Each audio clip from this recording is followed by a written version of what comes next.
It's Financial Wealth Week. I'm Elena Fournay, founder of the Intentional Living Project and Transformational Wellness Coach. And I'm here with Nancy Ray Evans, who is going to shed some light on the world of debt for us and what we do to get out of it.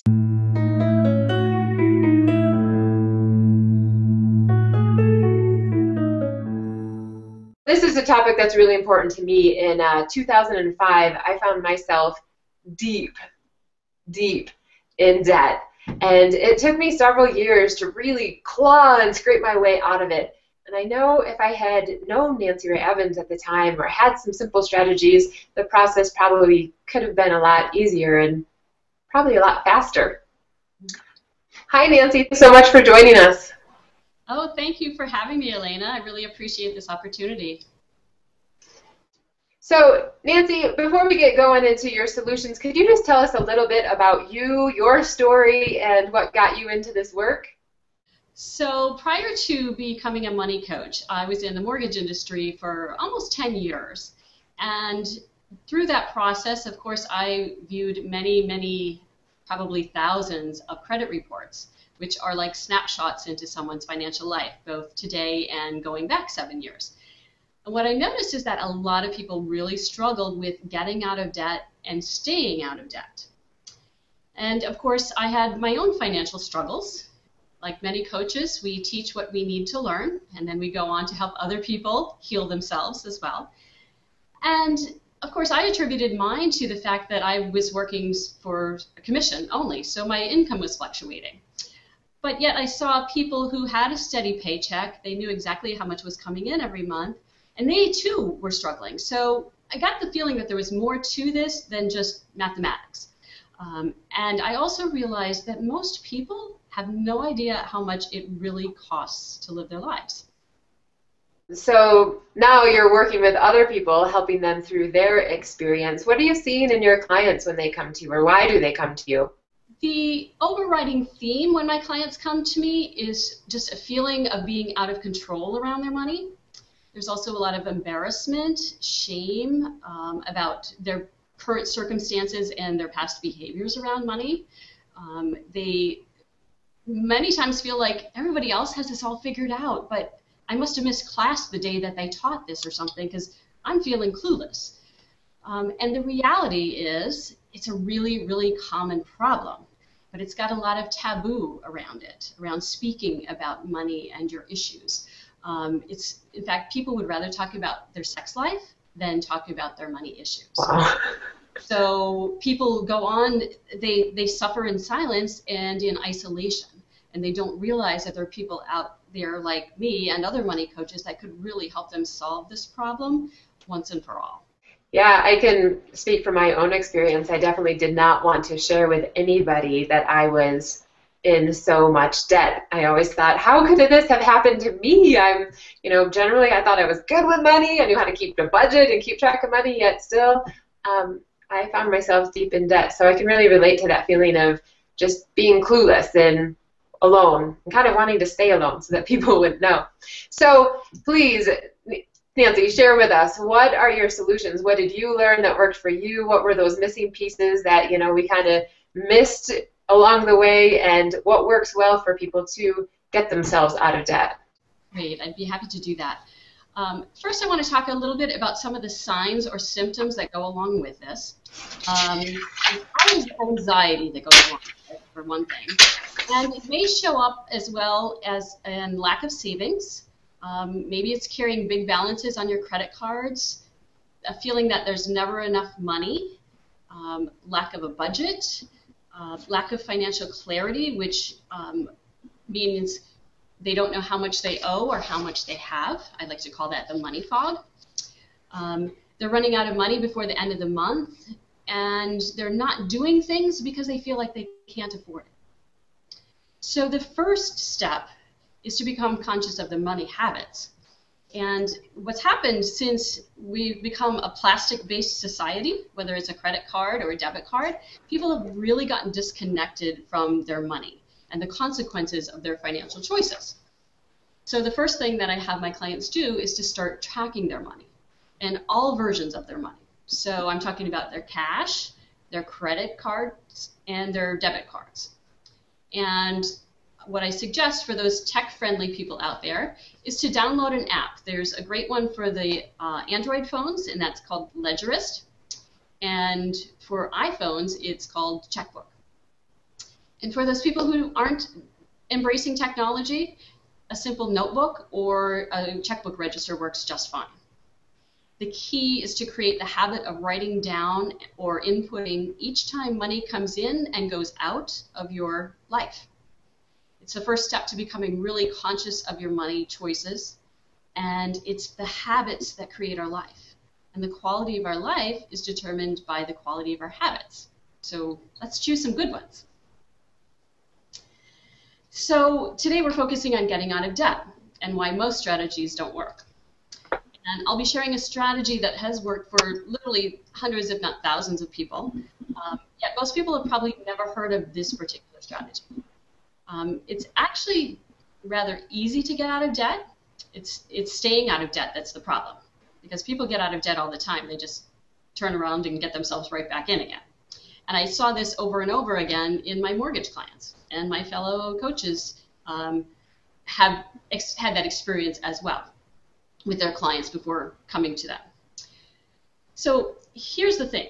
Most strategies that focus only on paying down the debt itself, and they ignore other aspects of the financial picture, like saving, having a spending plan, and the strategies themselves are filled with deprivation.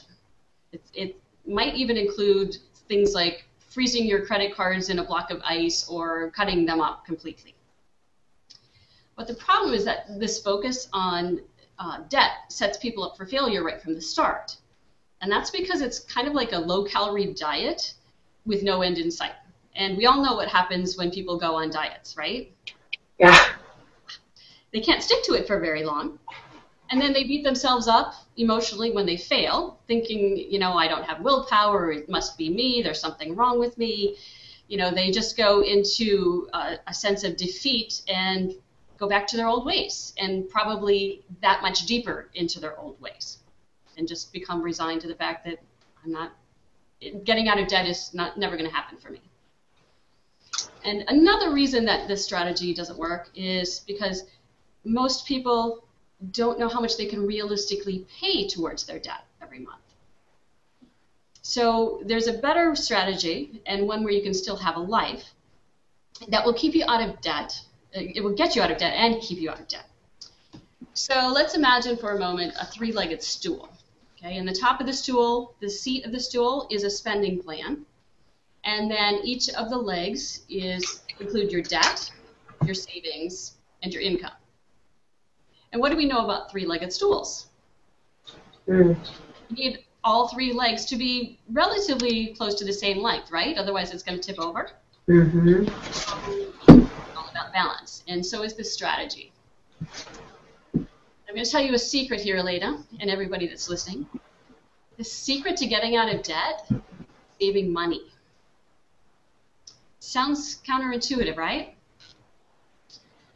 But here's what this looks like. So before you start paying down your credit cards, you want to save $500 to $1,000 more than you currently have.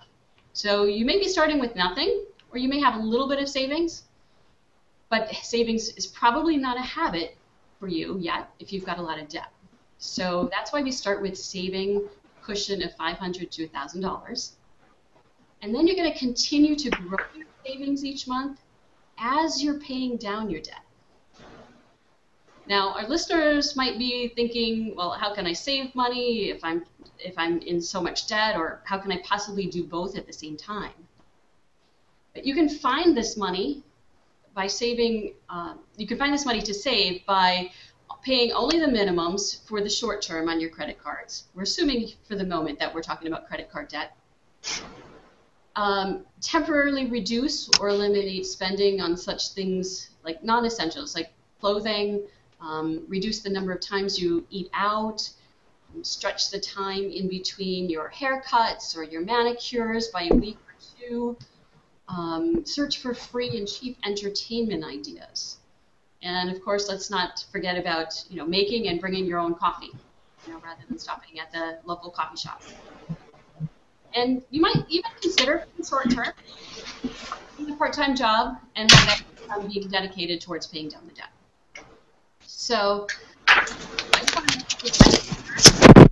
I'm keeping this explanation brief just because of our time limits today, but I do want listeners to know that they can get the complete details on a special page that I put up on my website, and that's embracingmoney.com/intentional-living-project. So we'll go into more detail on strategy there. So once you have your savings cushion, then you start paying the minimum payments due on all but your lowest balance card. And on that lowest balance card, you're going to pay an additional $50 to $100 each month. And you're also going to pay yourself $50 to $100 each month. And that money is going to go into your savings. So as you're paying down your credit cards, you're actually growing your savings. And here's why you want to do it that way. The lack of savings that actually created the debt in the first place. So if you want to stay out of debt, you have to learn how to save.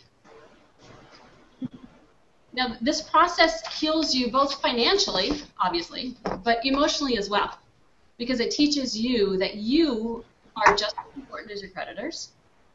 It builds and reinforces your confidence around money, and it helps you to reach. And you're also teaching your critter brain, that's the part of your brain that doesn't like change, that it's actually okay for you to have money in savings, and it's okay for you to not have debt. And it might sound strange, but if you're used to dealing with debt and then you don't have it anymore, your critter brain actually thinks that you're in danger. It's the same thing with savings. If you're not used to having money in savings, and that it can feel really uncomfortable when you start to grow your savings. But don't let this stop you, because this strategy of saving while you're paying down your debt is the key to actually healing that overstressed brain of yours that's been stressing over money. So that's it in a nutshell. As I said, the details of this Get Out of Debt for Good plan is going to be on that page on my website for you folks. Thank you so much. I've been busily writing notes. So just as a quick review, number 1, become conscious of your money habits. Number 2, actually save money. I had no idea to be saving money as I was working so hard to get out of debt. That would have been helpful. And to pay your minimum payments, except for one place to pay a little extra as well at the same time to be paying yourself. So we will have a PDF below this video that you'll be able to download so that you'll have some notes that you can take.